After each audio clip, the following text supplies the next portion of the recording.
Malaysian society is a society that cares and cooperates with each other when an area or someone is hit by a disaster. They will make various donations to alleviate the flood, landslide, and other disaster victims.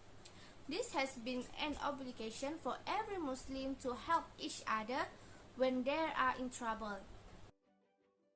In 2015, United Nations has adopted Sustainable Development of Goals (SDGs) or can be called as the global goals.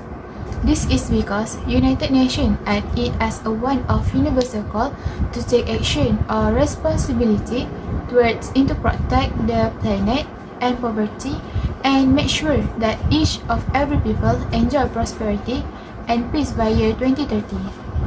SDGs are integrated because they realize that action in just one specific area will give effect towards outcome in others, as development must be balanced between economic, social, and environmental sustainability.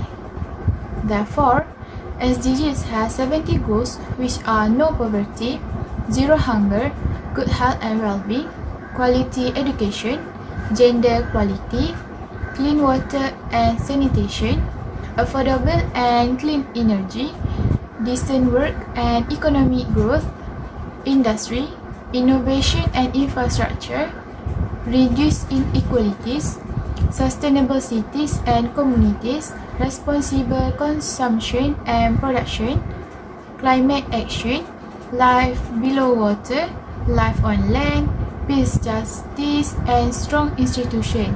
And the last is partnership for the goals. United Nations SDGs also has 169 targets, where 13 targets covering the broad spectrum of WHO works. In the SDGs goal, almost all 16 goals are health related or towards achievement contribute in health indirectly. For an examples, the third SDGs goals that promote good health and well-being, technology, knowledge, financial resources, and creativity are the necessary from everyone, which is to communities, in order to accomplish SDGs in each part. So, the country need to commit it to focus on progress for those who are far behind, so that no one is left behind anymore, as all will equal because the creation or objective of SDG is to end hunger, poverty, discrimination against between women and girls, and disease such as AIDS. This will promote prosperity between poor, rich, and middle income, while protecting the environment and tackling climate change.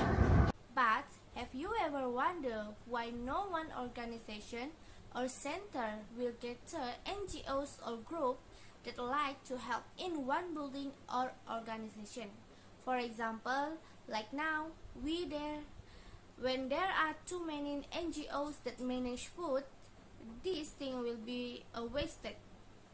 Everyone wants to give foods, everyone wants to give goods, so this thing will give the problem to others and eventually cause the wastages.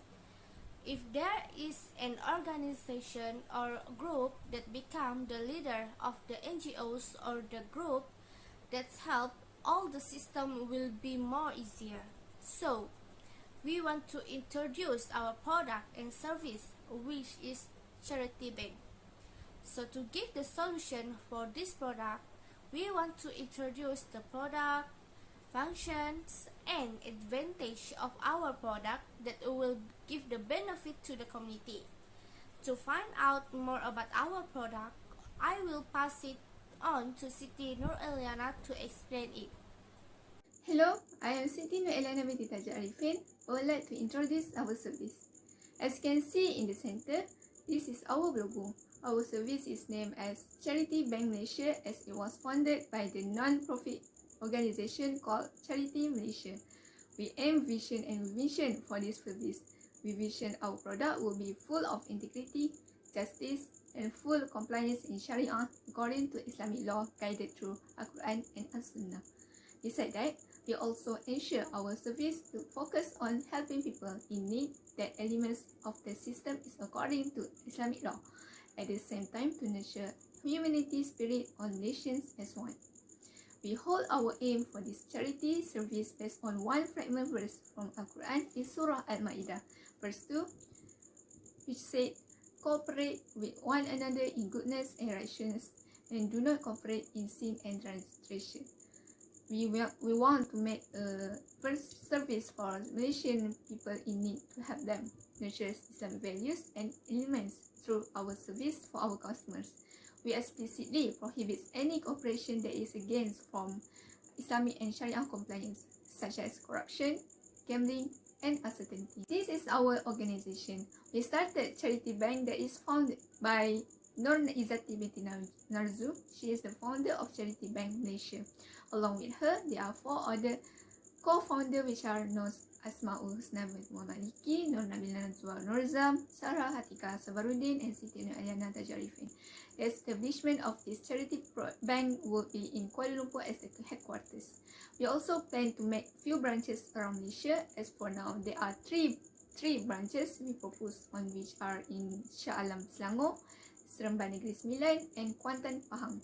We want to make sure our beneficial service will be accessible to Malaysians nationwide and easier for them to get the necessity in the short period. Next, I will present to you our service prototype. As you can see in above left side, there is outside view of our headquarters. Then at the right side, it is our floor plan on our bank. Then the plan is likely the same as other normal plans out there.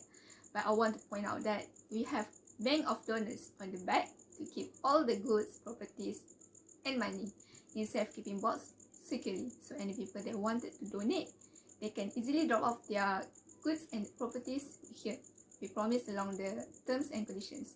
And for the below side, it is outside view of our branches, same like other banks. And there are also has a special ATM machine for people to chip in their money for donation. Next, I will pass to next presenter for the function of this service. Thank you. As we discuss and talk more about Charity Bank, did you guys wonder what is exactly functions of our service and how can it be related to Usul Fiqh? The first function of Charity Bank is to serve as a leader to all individuals and NGOs and organizations. As we all know, there is a lot of people who actually involve themselves participating in this group, either giving donation to needy people by using their personal or group funds. The role of charity banks is to organize and provide information on when they should act, how much needs that need provided, what type of need are required, and where the most desperate area need to be helped. It will allow them to distribute the donations more quickly, allowing them to assist more people. Next, Charity Bank will be the core resources to raise funds. We will be the center place to collect the donations from people who volunteer to help, regardless whether through the aids of goods or money. The donations will be given and distributed according to their respective categories such as shelter, food, clothing, and necessity. Last but not least, the functions of the charity bank become the primary locations for Muslims where donations and funds cannot be obtained through thieves or gambling, and goods must be obtained from halal resources. This is because the Quran Surah Al-Ma'idah verses 90 has mentioned that Muslims need to be avoid involvement with any types of goods or actions that's forbidden in Islam to be successful. So we move on to the next slide. How can charity bank service be related to Usul Fiqh?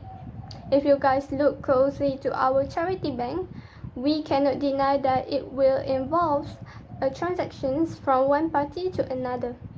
It does relate to a fiqh mu'amalat that we have learned, in which any form of mutual dealing between men, particularly in matters of trades and commerce. To add more, mu'amalat also is a type of social relationship that involves both economic and non-economic activities.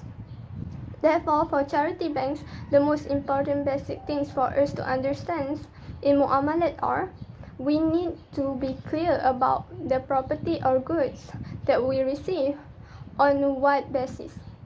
It is a serious topic because in Islam, when a person uses property from a forbidden sources in livelihoods in which he engages, then the law is haram.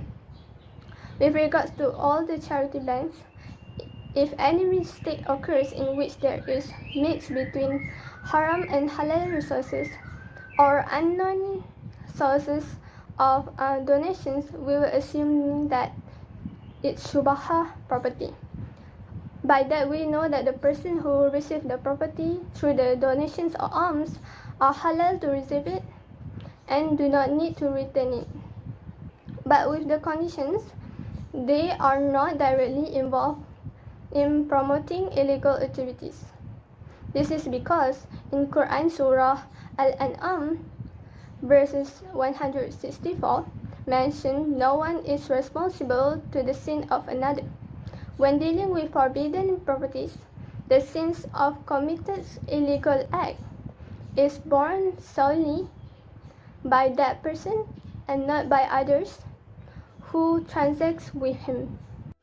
Hi, Assalamualaikum. My name is Sarah Atikah and I am going to share with you what does make our charity banks much more different than other banks. So as we can see, nowadays Malaysia are shocked by news that we are badly affected by rainy seasons. So this is where charity banks become very helpful, which we improve the flow of transition of those donations. Sometimes when we donate something, they tend to occur some problems and a delay. So charity banks are actually much more expeditious, which can deliver those donations to each state less than 24 hours. And as you can see, this already reached our goals of sustainable development goals, which is peace, justice, and strong institutions. Secondly, we are actually a Sharia compliance charity banks. Yes, you heard me. A Sharia compliance charity banks. Sometimes there are non-Muslim and Muslim who are being helpful to donate all stuff of donations to the needy. But charity banks set a standard where only donations from halal sources are able to get through. We are not going to accept any haram sources. For example, profit of selling cigarettes, profits from selling alcohol, and other haram sources. Charity banks will avoid from accepting these donations so that we can give every Muslim and every non-Muslim and fulfill all their needs with halal sources. Lastly, we actually create and accept variety type of donations. Sometimes there are cases that mention there are too many people donate foods, donate clothes, which actually leads to wasteful donations. So, in order to curb this situation, charity banks actually create different sectors of donations for each state. For example, if Pahang in need more of clothes, they will give more clothes to Pahang. If Negeri Sembilan are in need more of foods or medical help, they will give more medical help and foods. And that is why charity banks are very different than other banks.